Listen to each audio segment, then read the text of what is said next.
नमस्कार. The royal अकॅडमीच्या या ऍप्लिकेशनवरती आपलं सर्वांचं स्वागत.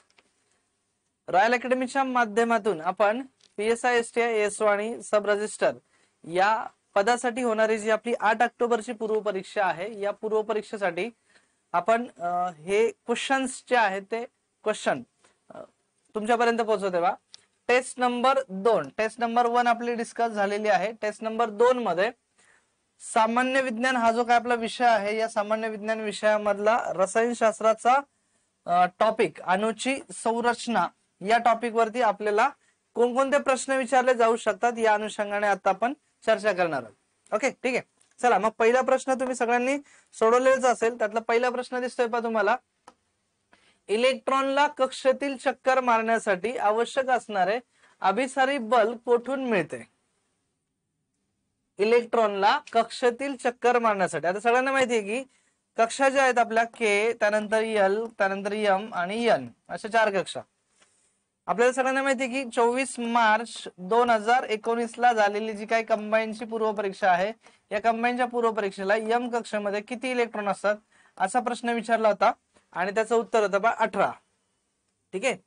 तत्पूर्वी हे जे काही कक्षेमध्ये इलेक्ट्रॉन फिरतात त्याच्या अगोदरच इलेक्ट्रॉनचा शोध कोणी लावला होता? जे थॉम्सन यांच्याबद्दलचा प्रश्न 13 मे 2018च्या कंबाईनच्या पूर्व परीक्षेला विचारला होता. ओके. त्यानंतर 19 ला 18 ला हा प्रश्न, 19 ला हा प्रश्न, 2020 ची जी परीक्षा आहे 21 मध्ये झालेली या परीक्षेला प्रश्न, आणि 26 फेब्रुवारी 2022 ला झालेल्या परीक्षेला 0.225 इलेक्ट्रोव्होल्ट एवढी जी एनर्जी आहे इलेक्ट्रॉनची त्याच्या संदर्भातला प्रश्न होता. म्हणजे इलेक्ट्रॉनच्या संदर्भात प्रश्न सुरू आहेत क्रमाने. मग हाही प्रश्न आपल्याला इलेक्ट्रॉनला कक्षेतील चक्कर मारण्यासाठी, हे जे काही कक्षा आहेत, पहिली के कक्षा आहे, मग या कक्षेमध्ये इलेक्ट्रॉन इथून फिरायला सुरुवात केला तर तो इथपर्यंत येण्यासाठी आवश्यक असणारे जे काही बल आहे, अभिसारी बल जे आहे ते नेमकं त्याला कुठून मिळतं? अभिसारी बल म्हणजेच काय? टुवर्ड्स द सेंटर, सेंटरच्या भोवती फिरण्यासाठी. तो सेंटरकडे काय येऊ शकत नाही ना, म्हणजेच तो न्यूक्लियसकडे म्हणजेच केंद्रबिंदूकडे म्हणजेच इथे जे काही प्रोटॉन आहेत त्याच्याकडे तो काय येऊ शकत नाही, तो असाच का फिरू शकतो? म्हणजे हे जे बल आहे हे बल त्याला इलेक्ट्रॉन मधलं बल असतं का कक्षेमधलं बल असतं का इलेक्ट्रॉन व कक्षेमधील, म्हणजे हा जो इलेक्ट्रॉन आहे हा इलेक्ट्रॉन फिरणारा आणि ही जी कक्षा आहे या कक्षेमध्ये जे इलेक्ट्रोस्टॅटिक फोर्स आहे या फोर्स कडून, यस, इलेक्ट्रॉन आणि कक्षेमधलं जे इलेक्ट्रोस्टॅटिक फोर्स आहे या फोर्स कडून इलेक्ट्रॉनला कक्षेतील चक्कर मारण्यासाठीचं बल मिळतं. विद्युत चुंबकीय बलाकडून ते मिळत नाही. इतक्या सहज आणि सिंपल पद्धतीने प्रश्न आपल्याला सुटले गेले पाहिजेत. प्रश्न वेगळ्या पद्धतीचे आहेत. दैनंदिन जीवनातील घडामोडी ज्या आपण म्हणतो किंवा डे टू डे लाईफ मध्ये एकदम सिंपल आणि साध्या पद्धतीने, म्हणजे मागच्या वर्षीचे प्रश्न किंवा त्याच्या अगोदरचे प्रश्न हे अशाच पद्धतीचे विचारले गेलेले आहेत आणि अशाच पद्धतीने आपण प्रश्न काढण्या गरज. काहीतरी वेगळं किंवा कठीण नकोय, तर एक्झाम ओरिएंटेड असलं पाहिजे आणि एक्झाम ओरिएंटेड देण्याचा पुरेपूर प्रयत्न आपण या टेस्ट सिरीज मधून तुमच्यासाठी केलेला आहे. ओके, ही जी टेस्ट सिरीज आहे आपण सर्वांपर्यंत जास्तीत जास्त पोहोचवा एवढीच माझी माफक अपेक्षा असणार आहे. ओके, ठीक आहे. चला बघूया आपण पुढे. दुसरा जो प्रश्न आहे आपला, दुसरा प्रश्न काय सांगितलंय बा? दुसरा प्रश्न आपल्याला, खालीलपैकी कोणी मांडलेल्या प्रारूपास आधुनिक भौतिकशास्त्राचा आधारवड असा शब्द दिलेला आहे. आधुनिक भौतिकशास्त्राचा काय काय मांडलेलं आहे? आधारवड. हे लक्षात ठेवायचं बा. म्हणजे खालीलपैकी कोणी मांडलेल्या प्रारूपास, हे जे प्रारूप आहे अणुचे प्रारूप जे आहे, अणुचे प्रारूप म्हणजे जे काही अणु आता आपण पाहिलं अणुची संरचना आहे, अणुचं जे काही प्रारूप आहे या प्रारूपाच्या संदर्भात आधुनिक भौतिकशास्त्राचा आधारवड असा शब्द प्रयोग केलेला आहे. ओके, मग आधुनिक भौतिकशास्त्राचे जे आधारवड आहेत, अणुचे जे काही बोरचं जे काही मॉडेल होतं तो आधार आहे बघा. तो काय आहे? आधार आहे. हे लक्षात घेणं गरजेचं आहे. म्हणजे मग याचं जे उत्तर आहे ते फायनली आपल्याला दिसतं की बोर्स जे असणार आहेत, नील बोर्स जे आहेत ते. आता तत्पूर्वी हे जे बाकीचे जे आहेत, जे थॉम्सन जे आहेत यांनी काय सांगितलं होतं की हा धनप्रभारित भाग आहे. काय आहे तो? धनप्रभारित गोळा. जे थॉम्सन काय म्हणतात? अणु हा धनप्रभारित गोळा आहे. म्हणजे याच्या संदर्भात ते आधारवडाच्या बाबतीत काहीच बोलत नाही. रुदरफोर्डच्या संदर्भात सांगितलं तर ते regarding to stability of the atom, म्हणजे स्टॅबिलिटी ऑफ ऍटमच्या संदर्भात, स्थिरतेच्या, अणुच्या स्थिरतेच्या संदर्भात ते बोलतात. स्टॅबिलिटी हे लक्षात ठेवा. स्टॅबिलिटी ऑफ अन ॲटमच्या संदर्भात ते बोलतात. म्हणजेच काय तर ते आधाराच्या संदर्भात काय बोललेले नाहीयेत. प्लँक जे आहेत ना प्लँक ते कशाच्या संदर्भात बोलतात बघा. एखादी वस्तू विकिरण ऊर्जा अवशोषण किंवा उत्सर्जन कायम करू शकत नाही. म्हणजे ही एक वस्तू आहे, ही वस्तू त्याच्यामधून जाणारी ऊर्जा जी आहे विकिरण म्हणजे ती कायम शोषू शकत नाही किंवा कायम देऊ शकत नाही, हेही लक्षात ठेवणं गरजेचं आहे.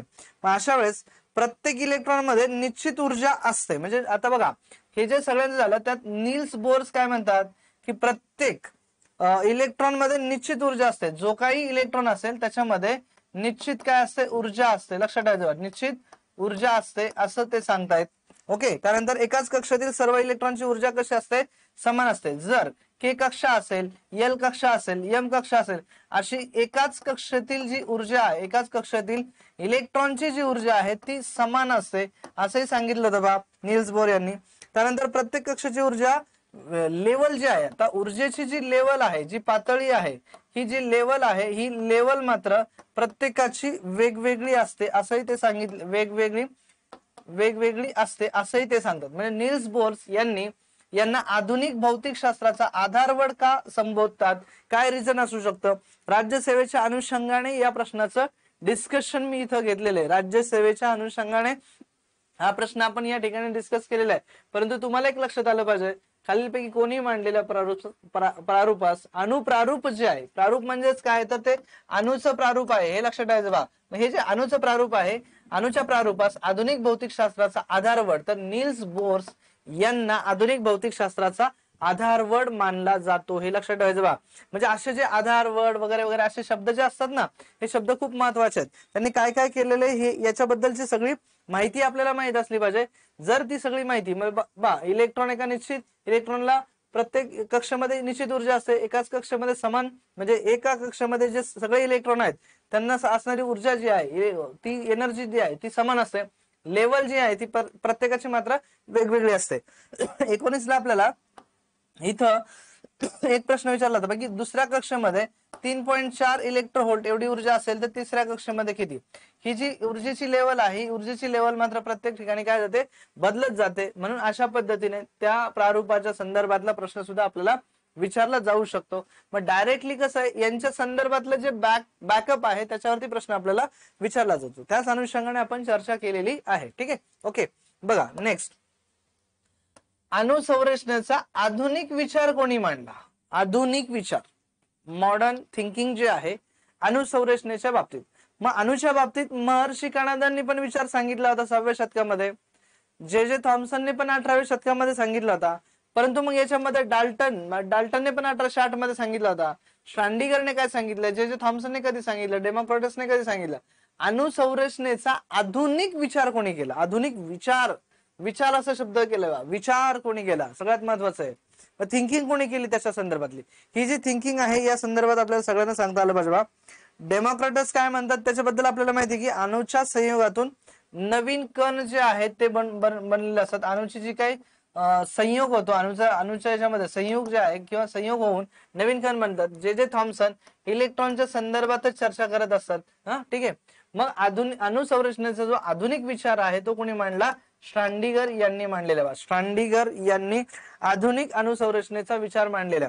डाल्टनने 1808 मध्ये काय केलेलं आहे अणु असं नामकरण केलेलं आहे. पण त्या अणुच्या संदर्भात पण त्याचा जो विचार आहे तो दुसऱ्याच डेमोक्रिटसने दिलेला आहे. त्याच्याबद्दल सुद्धा आपण सांगितलं होतं बा. ठीक आहे.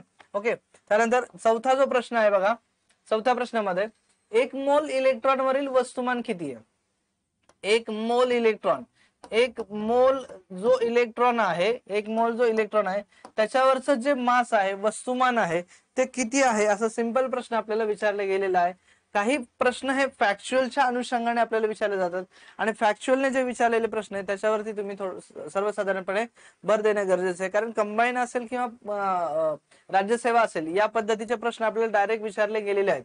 मग इथे तुम्हाला प्रत्येक ऑप्शन जर पाहिला तरी बघा इथे काय दिसतं 0.55 mg 0.55 ग्रॅम 6.022 इंटू 10⁻23 म्हणजे ही जी काही व्हॅल्यू आहे अवॅगॅड्रोची नंबर आहे का 1 मोलची व्हॅल्यू आहे का ही व्हॅल्यू आहे का? ही ॲव्होगॅड्रोची व्हॅल्यू नाहीये, हे लक्षात ठेवायचं. 23 ही ॲव्होगॅड्रोची व्हॅल्यू आहे. मग 1 मोल बरोबर 6.022 इंटू 10⁻23 आहे का? तर नाही, हे लक्षात ठेवायचं.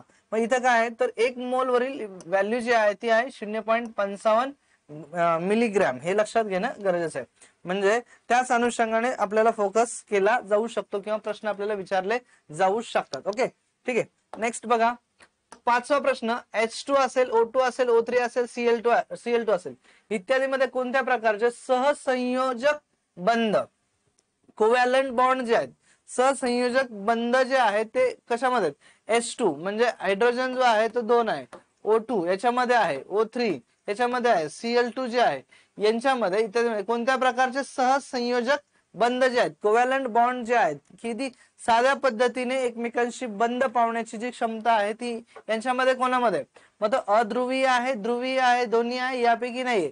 म्हणजे जे सगळेचे सगळे दिसतात ना, या सगळ्यांमध्ये नॉन पोलर म्हणजेच अध्रुवीय सहसंयोजक बंध असतात. पोलर बॉन्ड यांच्यामध्ये नसतो, तर तो कसा असतो? अध्रुवीय असतो. ध्रुवीय किंवा दोन्ही किंवा यापैकी नाही तर तो कसा असतो? अध्रुवीय असा असतो. पहा, हे सगळे जे आहेत यांच्यामध्ये असणारा बॉन्ड. ओके, ठीक आहे. त्यानंतर 6 नंबरचा प्रश्न, तुलनात्मक प्रमाणाचा नियम जो आहे, तुलनात्मक प्रमाण, आणि हा जो तुलनात्मक प्रमाणाचा नियम आहे, हा तुलनात्मक प्रमाणाचा नियम डाल्टन, रिचर, ॲव्होगॅड्रो यापैकी नाही. कोणी मांडलेला आहे? तर तो रिचर यांनी मांडलेला आहे. तुलनात्मक प्रमाणाचा नियम कोणी मांडलेला आहे? तुलना केलेलं जे काय तुलनात्मक प्रमाण जे आहे, रेशो जे आहे, त्याच्या संदर्भातला हा नियम आहे आणि हा नियम रिचर या शास्त्रज्ञांनी मांडलेला आहे. डाल्टनने अनुप्रारूप मांडलेला आहे. ॲव्होगॅड्रोने मोलची कन्सेप्ट सांगितलेली आहे. यापैकी विषयच नाही येणार. म्हणजे काही ठराविक बाबी ज्या आहेत त्या मागच्या भागामध्ये म्हणजे मागच्या काही क्वेश्चन्स मध्ये मी सांगितल्यानंतर पुढच्या क्वेश्चन मध्ये त्याच्यावरती तितकं डिटेल बोलण्यात काय अर्थ नाहीये. फक्त आन्सर सांगून पुढे जाणं सुद्धा काही काही ठिकाणी अपेक्षित आहे. ठीक आहे. त्यानंतर 7 नंबरचा प्रश्न, रेणूमध्ये जे अणू आहेत ते कोणत्या बलाद्वारे एकत्र ठेवले जातात असा प्रश्न विचारलेला आहे. रेणूमध्ये आता रेणू कसा होतो? ज्यावेळेस हा एक अणू आहे, हा दुसरा अणू आहे, हे दोन अणू एकत्र आले की एक रेणू तयार होतो. लक्षात ठेवा, अणूपासूनच कशाची निर्मिती होते? रेणूपासून. 2 किंवा 2 पेक्षा अधिक अणू एकत्र आले की रेणू तयार होतो. मग रेणूमध्ये अणू जे आहेत, हे जे 2 अणू आहेत, हे कोणत्या बलाने एकत्र ठेवले जातात? कोणत्या बलाने? हे असा पद्धतीचा प्रश्न विचारला की आंतररेणू म्हणजेच काय? रेणूच्या आतमध्ये जे असणारे बल आहे आंतररेणूच्या बलाने. रेण्वांतरिक नाही, द्विअग्र नाही किंवा वॉन्डरवॉल फोर्स जो आहे त्याच्याद्वारे सुद्धा नाही, तर आंतररेणूद्वारे हे एकत्र ठेवले जातात. 8 नंबरचा प्रश्न आहे बघा, जे थॉम्सन यांच्या युक्तिवादाप्रमाणे, म्हणजे जे थॉम्सन यांनी जो युक्तिवाद केला होता, या युक्तिवादाप्रमाणे अणूची प्रतिकृती जी आहे ती कशी आहे? अणूची प्रतिकृती कशी आहे? म्हणजे बऱ्याच शास्त्रज्ञांनी तो सांगितलं होता की शेंगदाण्याच्या लाडू सारखा आहे, काही जणांनी सांगितलं कलिंगडासारखा आहे, काही जणांनी सांगितलं की भरीव आहे, पोकळ आहे, असे जे काय. मग प्रत्येकाने एक युक्तिवाद केलेले, प्रत्येकाने त्याच्या संदर्भात एक बाब सांगितलेली. मग जे थॉम्सन हे काय म्हणतात? तो लहान आहे की भरीव आहे? म्हणजे अणू हा लहान आहे की भरीव आहे? शेंगदाण्याच्या लाडू सारखा आहे, कलिंगडासारखा आहे, की मग फक्त भरीव असतो? अशा पद्धतीचं जे काही प्रारूप आहे ते मांडलेले. जे थॉम्सन काय सांगतात की तो शेंगदाण्याच्या लाडू सारखा आहे, हे लक्षात घेणं गरजेचं आहे. लक्षात, तो लहान व भरीव नाही, त्यानंतर कलिंगडासारखा पण नाही, फक्त भरीवच आहे असं अजिबात नाही, तर तो शेंगदाण्याच्या लाडू सारखा आहे, असं जे थॉम्सनचा युक्तिवाद जो आहे तो अणूच्या संदर्भात आपल्याला सांगतो. ओके, ठीक आहे. त्यानंतर 9 नंबरचा जो प्रश्न आहे, कार्बन 14 हे जे समस्थानिक आहे याचा उपयोग काय? कार्बन 14 म्हणजे कार्बनचा अणुवस्तुमानांक 14 हे लक्षात ठेवा. प्राचीन अवशेष जे आहे, अशा प्राचीन अवशेषांचं वय ठरवण्यासाठी कार्बन 14चा उपयोग केला जातो शक्यतो. प्राचीन अवशेषांचे वय ठरवण्यासाठी त्यालाच आपण जीवाश्म, हे काय इथे दिलेले, प्राचीन अवशेषांचे वय ठरवण्यासाठी कार्बन 14चा उपयोग. कर्करोगावरील उपचार जे आहे, ल्युकेमियावरील उपचार जो आहे तो फॉस्फरस 32 P32. मेंदूच्या गाठीचे निदान करायचं असेल तर आयोडीन 131 जो आहे, आयोडीन 131 जो आहे त्याच्या बाबतीतला. कर्करोगावर उपचार जो आहे कोबाल्ट 60 जे आहे त्याच्या बाबतीत. आणि प्राचीन अवशेषांचे वय ठरवण्यासाठी ही जी समस्थानिक आहे, समस्थानिके म्हणजे काय? ज्या मूलद्रव्यांचे अणुअंक जे आहेत ते समान असतील आणि अणुवस्तुमानांक जे आहे ते भिन्न असतील, अशा मूलद्रव्यांना समस्थानिके असा शब्द प्रयोग केला जातो. आणि कार्बन 14 या समस्थानिकाद्वारे आपण प्राचीन अवशेषांचे म्हणजेच जीवाश्मांचे म्हणजेच जी जीवाश्म आहेत, जीवाश्म हे वनस्पतीचे पण असतात आणि जीवाश्म हे प्राण्यांचे पण असतात. कशा कशाचे? वनस्पती आणि प्राणी या दोन्ही यांचे जीवाश्म आहेत. मग ते दगडाचे जीवाश्म आहेत का? म्हणजेच काय, सजीव आणि निर्जीव या दोघांचे सुद्धा जीवाश्म आहेत, हेही लक्षात घेणं गरजेचं आहे. आणि मग आपण वेगळ्या वेळेस ज्यावेळेस संशोधन होतं, या संशोधनाच्या अनुषंगाने या समस्थानिकाचा उपयोग आपल्याला आपण करताना पाहायला मिळतं, प्राचीन अवशेषांचे वय ठरवण्यासाठी किंवा शोधण्यासाठी. 10 नंबरचा प्रश्न आहे, आयसोटोन्स म्हणजे, आयसोटोन्स जे आहेत, आयसोटोन्स असा शब्द विचारलेला बरं का, आयसोटोन्स. आता राज्यसेवेला आपल्याला अनेक वेळा म्हणजे आयसोटोन्स हा प्रश्न एमपीएससी ने 2017ला आपल्याला विचारला होता. एमपीएससी 2017 मध्ये विचारला होता आयसोटोन्स. आयसोटोन्स ज्या दोन भिन्न मूलद्रव्यांमध्ये न्यूट्रॉनची संख्या समान असते. बघा, भिन्न मूलद्रव्यांमध्ये प्रोटॉनची संख्या समान असते का? नाही, प्रोटॉनची संख्या समान नसते. कोणाची संख्या पाहिजे? समान मूलद्रव्यांमध्ये न्यूट्रॉनची संख्या कशी आहे? भिन्न असते. अजिबात नाही. भिन्न मूलद्रव्यांमध्ये उदासीन कणांची संख्या समान असते. उदासीन कण म्हणजेच कोण आहे? न्यूट्रॉन. आणि हे कसली मूलद्रव्य आहेत? भिन्न मूलद्रव्य, म्हणजे उत्तर बरोबर आहे. समान मूलद्रव्यांमध्ये न्यूट्रॉनची संख्या समान असते, अजिबात नाही. आयसोटोन्स म्हणजे काय? तर ज्या दोन भिन्न मूलद्रव्यांमध्ये, समजा आपण असं म्हणलं की नायट्रोजन आहे, नायट्रोजन मध्ये 14 7 आणि इथं उदासीन कण किती आहे? 7. कार्बन जे आहे इथं कार्बन 13 आहे, 6 आहे, 13तून 6 गेले 7. म्हणजे हे दोन भिन्न, बघा नायट्रोजन आहे आणि कार्बन आहे, ही दोन वेगवेगळी मूलद्रव्य आहेत. आणि या वेगवेगळ्या मूलद्रव्यांमध्ये ही जी आलेली संख्या आहे, आता A = P + N असतं. मग हा A आहे 14, म्हणजेच P इकडे आला तर मायनस होणार आहे. हा P आहे 7 बरोबर N राहतं. मग 14तून 7 गेलं 7 राहतं. N म्हणजे 7 राहिलेलं आहे. इथं पण याचाच अर्थ डायरेक्ट वजाबाकी करायचं. 14तून 7 गेले 7, 13तून 6 गेले 7. म्हणजेच काय, ज्या दोन भिन्न मूलद्रव्यांमध्ये त्यांच्यामधली असणारी न्यूट्रॉनची जी संख्या आहे, म्हणजेच उदासीन कणांची जी संख्या आहे, ती जर समान असेल तर त्या मूलद्रव्यांना आयसोटोन्स असा शब्द प्रयोग आपण करतो. आयसोटोन्स हे लक्षात घेणं गरजेचं आहे. चला, 11 नंबरचा प्रश्न आहे बघा, शाई शोषून घेणारा जो कागद आहे हे कशाचं उदाहरण आहे? शाई शोषून घेणारा कागद.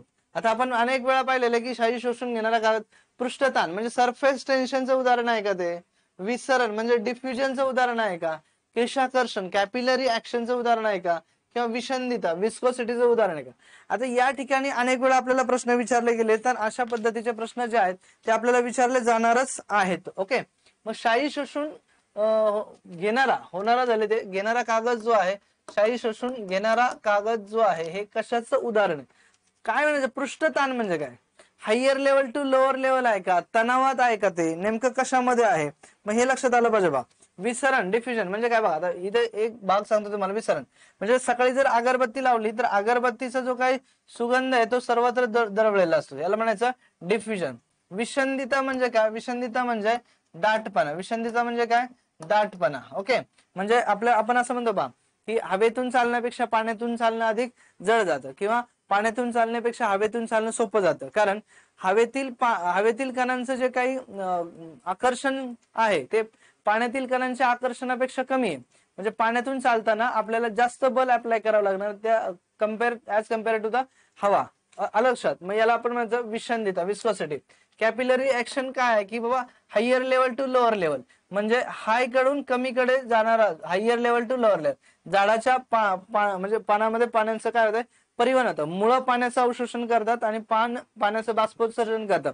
Higher level to lower level. मग इथं उत्तर काय येतं आपल्याला? सरफेस टेन्शन म्हणजे पृष्ठताण. हे शाई शोषून घेणारा जो कागद आहे, सरफेस टेन्शन तणावात आहे. कशाचं उदाहरण आहे? तर सरफेस टेन्शनचं आहे. म्हणजे बघा, अणूचा दाब जो आहे, म्हणजे जसं आपण म्हणतो की पाण्यावर मच्छर तरंगतो. का तरंगतो पाण्यावर मच्छर? तर मच्छरच्या पायाच्या अणूचा दाब पाण्याच्या अणूच्या दाबापेक्षा कमी असेल, किंवा मग पाण्याच्या अणूचा दाब मच्छरच्या पायाच्या अणूच्या दाबापेक्षा जास्त असेल. म्हणजेच काय होतं की समान गुणधर्म असणारे पदार्थ त्यांच्यातील हा सोडत नाही, हे लक्षात घेणं गरजेचं आहे. कशाचं उदाहरण आहे? तर ते पृष्ठ तणावाचं आहे. 11 नंबर. त्यानंतर 12 नंबरचा प्रश्न आहे बघा, योग्य जोडी लावा. योग्य जोडी लावा. महर्षी कणाद हे भारतीय शास्त्रज्ञ आहेत, हे लक्षात ठेवायचं बघा. भारतीय शास्त्रज्ञ. आता बघा, योग्य जोडी ओळखा असा आपल्याला प्रश्न विचारलेला आहे. योग्य जोडी ओळखायला सांगितलंय. म्हणजे मग आता इथं आपल्याला काय करायचं की योग्य जोडी बघायची, योग्य जोडी. महर्षी कर्णात मी काय सांगितलं, भारतीय तत्वज्ञ, म्हणजे ही तर जोडी योग्य नाहीच आहे, बरोबर ना. त्याच्यानंतर आपल्याला एक लक्षात आलं, डेमोक्रेटिस. डेमोक्रेटिस यांना ग्रीक तत्ववेत्ता असा शब्द प्रयोग केलेला, ग्रीक तत्ववेत्ता, म्हणजे ही योग्य जोडी आहे. जॉन डाल्टन हे इंग्लिश रसायनशास्त्रज्ञ, म्हणजे ही पण जोडी योग्य नाही. जे थॉम्सन जे आहेत हे न्यूझीलंडचे नाही आहेत, हेही लक्षात आलं पाहिजे. ते काय भारतीय तत्वज्ञ, म्हणजे ही जोडी चुकीची. मग योग्य जोडी कुठली आहे, डेमोक्रेटिस जे आहे ते ग्रीक तत्ववेत्ते आहेत, हे लक्षात घेणं गरजेचं आहे. अशा पद्धतीने 1 बाय 1 टेस्ट सिरीज ज्या आहेत त्या उत्तम पद्धतीने तुमच्यापर्यंत आपण पोहोचवतोय. या टेस्ट सिरीज व्यवस्थित सोडवायच्या आणि व्यवस्थित सोडवल्यानंतर परत त्याच्यातून येणाऱ्या प्रश्नांचा आढावा घेतला पाहिजे, नोट्स काढून घेतले पाहिजे. जे काही तुम्हाला सांगितले गेले ते थोडंसं प्रिंटआउटच्या स्वरूपामध्ये किंवा लिखाणाच्या स्वरूपामध्ये वेगळीकडे लिहून ठेवा आणि तेच सारखं सारखं वाचण्याचा प्रयत्न करा. ओके, ही जी काय आपली टेस्ट सिरीज आहे ती खूप लोकांपर्यंत, खूप मुलांपर्यंत जाऊ द्या, एवढीच माझी रिक्वेस्ट असेल तुमच्यासाठी. धन्यवाद.